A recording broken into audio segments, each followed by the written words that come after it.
Melbourne cricket గ్రౌండ్లో border Gavaskar సిరీస్లో Aussies 2-1 ఆధిక్యంలోకి వెళ్లింది. రవిశాస్త్రి ప్రకారం రిషబ్ పంత్ వికెట్ మ్యాచ్లో కీలక మలుపు. యశస్వి జైస్వాల్ పంత్ భాగస్వామ్యం భారత్కు ఆశ చూపిన పంత్ అవుట్తో ఆసీస్ జట్టు బిగించింది. సిరీస్ సమయం చేయాలంటే భారత్ సిడ్నీ టెస్ట్లో తప్పనిసరిగా గెలవాలి. మెల్బోర్న్ క్రికెట్ గ్రౌండ్లో జరిగిన బోర్డర్ గవాస్కర్ సిరీస్ 3వ టెస్టు ఉత్కంఠభరితంగా ముగిసింది.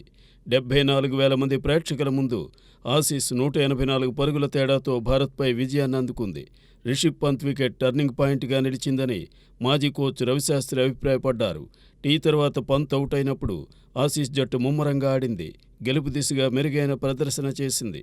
యశస్వి జైస్వాల్ పంతు నడుమ జరిగిన 88 పరుగుల భాగస్వామ్యం భారత్కు కొద్దిసేపు ఆశ కలిగించిన నాథన్ లాయన్ నాయకత్వంలో ఆసీస్ బౌలర్లు తిరిగి పుంజుకున్నారు. పాట్ కమిన్స్ అద్భుతమైన స్పెల్తో భారత్ను కట్టడి చేయడంలో కీలక పాత్ర పోషించాడు.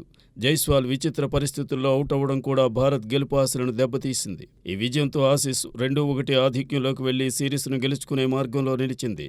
భారత్ సిరీస్ సమం చేయాలంటే సిడ్నీ టెస్ట్లో తప్పక గెలవాలి.